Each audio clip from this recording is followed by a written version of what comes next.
ಕನ್ನಡಿಗರಿಗೆ ನಮಸ್ಕಾರ. ನೀವು ನೋಡ್ತಾ ಇದ್ದೀರಿ ವಿವಿ ನ್ಯೂಸ್ ಕನ್ನಡ. ನಾನು ಅಕ್ಷತಾ ಕುಲಕರ್ಣಿ. ಬೆಂಗಳೂರಿನಲ್ಲಿ ಬೇಕಾಬಿಟ್ಟಿ ಗಾಡಿ ಓಡಿಸೋ ವಾಹನ ಸವಾರರಿಗೆ ಬಿಗ್ ಶಾಕ್ ವರದಿಯೊಂದು ಬಿಡುಗಡೆಯಾಗಿದೆ.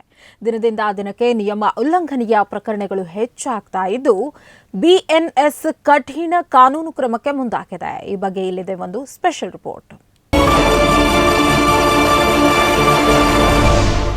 ಬೆಂಗಳೂರಿನಲ್ಲಿ ಸಂಚಾರ ನಿಯಮ ಉಲ್ಲಂಘನೆ ಪ್ರಕರಣಗಳು 2025ರಲ್ಲಿ 82% ಹೆಚ್ಚಾಗಿವೆ. ಅತಿ ವೇಗ, ನಿರ್ಲಕ್ಷ್ಯ, ತಪ್ಪು ದಿಕ್ಕಿನ ಚಾಲನೆ ಮತ್ತು ಫುಟ್ಪಾತ್ ಪಾರ್ಕಿಂಗ್ಗೆ ಭಾರತೀಯ ನ್ಯಾಯ ಸಂಹಿತೆ ಅಡಿ ಪೊಲೀಸರು ದಾಖಲಿಸಿರುವ ಪ್ರಕರಣಗಳು 6872ಕ್ಕೆ ಏರಿವೆ. ವಾಹನ ಸವಾರರು ಎಚ್ಚರಿಕೆಯಿಂದ ಇರಬೇಕು. ನಿಯಮ ಉಲ್ಲಂಘನೆ ಮಾಡಿದ್ರೆ ಕಠಿಣ ಕ್ರಮ ಎದುರಿಸಬೇಕಾಗತ್ತೆ. ಬಿಎನ್ಎಸ್ ಅಡಿಯಲ್ಲಿ ಅತಿ ವೇಗ ಮತ್ತು ನಿರ್ಲಕ್ಷ್ಯದ ಚಾಲನೆ ಮತ್ತು ತಪ್ಪು ದಿಕ್ಕಿನಲ್ಲಿ ಚಾಲನೆ ವಿವಿಧ ವಿಭಾಗಗಳಲ್ಲಿ ವಾಹನ ಚಲಾಯಿಸಿದ್ದಕ್ಕಾಗಿ ಸಂಚಾರ ಪೊಲೀಸರು ದಾಖಲಿಸಿರುವಂತಹ ಪ್ರಕರಣಗಳ ಸಂಖ್ಯೆ 2024ಕ್ಕೆ ಹೋಲಿಸಿದರೆ 2025ರಲ್ಲಿ 82% ಅಂದರೆ ಸುಮಾರು 6872 ಪ್ರಕರಣಗಳು ದಾಖಲಾಗಿವೆ.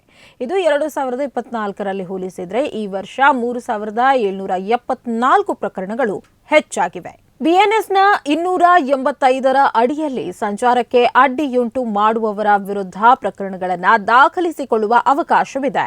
ಅನೇಕ ಸಂದರ್ಭಗಳಲ್ಲಿ ಸವಾರರು ತಪ್ಪು ದಿಕ್ಕಿನಲ್ಲಿ ವಾಹನ ಚಲಾಯಿಸುತ್ತಾರೆ. ಇದು ಕೂಡ ಸಂಚಾರಕ್ಕೆ ಅಡ್ಡಿಯುಂಟು ಮಾಡುತ್ತದೆ. ಇದಕ್ಕೂ ಕೂಡ ಕ್ರಮವನ್ನ ತೆಗೆದುಕೊಂಡಿದ್ದೇವೆ.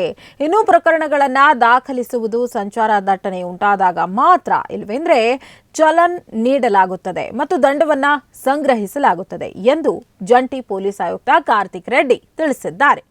ಅತಿಯಾದ ವೇಗ ಮತ್ತು ನಿರ್ಲಕ್ಷ್ಯ ವಾಹನ ಚಲಾವಣೆಗೂ ಪ್ರಕರಣವನ್ನ ದಾಖಲಿಸಿದ್ದೇವೆ. ಫುಟ್ಪಾತ್ ಪಾರ್ಕಿಂಗ್ ಮತ್ತು ಫುಟ್ಪಾತ್ ಚಾಲನೆಯನ್ನು ಕೂಡ ಗುರುತಿಸಿದ್ದೇವೆ. ಈ ಬಗ್ಗೆ ಸಾರ್ವಜನಿಕ ವಲಯದಿಂದಲೇ ದೂರುಗಳು ಬಂದಿವೆ. ಇದನ್ನು ತಡೆಯಲು ಕೂಡ ಪ್ರಕರಣಗಳನ್ನು ದಾಖಲಿಸಿಕೊಂಡಿದ್ದೇವೆ. ಫುಟ್ಪಾತ್ನಲ್ಲಿ ಪಾರ್ಕಿಂಗ್ ಮಾಡುವ ಅಥವಾ ಚಾಲನೆ ಮಾಡುವ ಸಣ್ಣ ದ್ವಿಚಕ್ರ ವಾಹನ ಚಾಲಕರಿಗೆ ಚಲನ್ ವಿಧಿಸಲಾಗುತ್ತದೆ. ಇಂತಹ ಸಂಚಾರದಿಂದ ಸಾರ್ವಜನಿಕರಿಗೆ ಕಿರಿಕಿರಿಯಾಗುತ್ತೆ.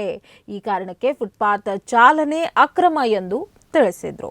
ಇನ್ನು ಮುಂದೆ ವಾಹನ ಸವಾರರು ತುಂಬಾ ಎಚ್ಚರಿಕೆಯಿಂದ ಟ್ರಾಫಿಕ್ ರೂಲ್ಸ್ ಪಾಲನೆ ಮಾಡಬೇಕು. ಇಲ್ಲದಿದ್ರೆ ಫೈನ್ ಜೊತೆಗೆ ಕಠಿಣ ಕ್ರಮಕ್ಕೆ ಒಳಪಡಿಸಲಾಗುತ್ತೆ. ಇದಾಗಿತ್ತು ಈ ಹೊತ್ತಿನ ಕರೆಂಟ್ ಕಂಟೆಂಟ್.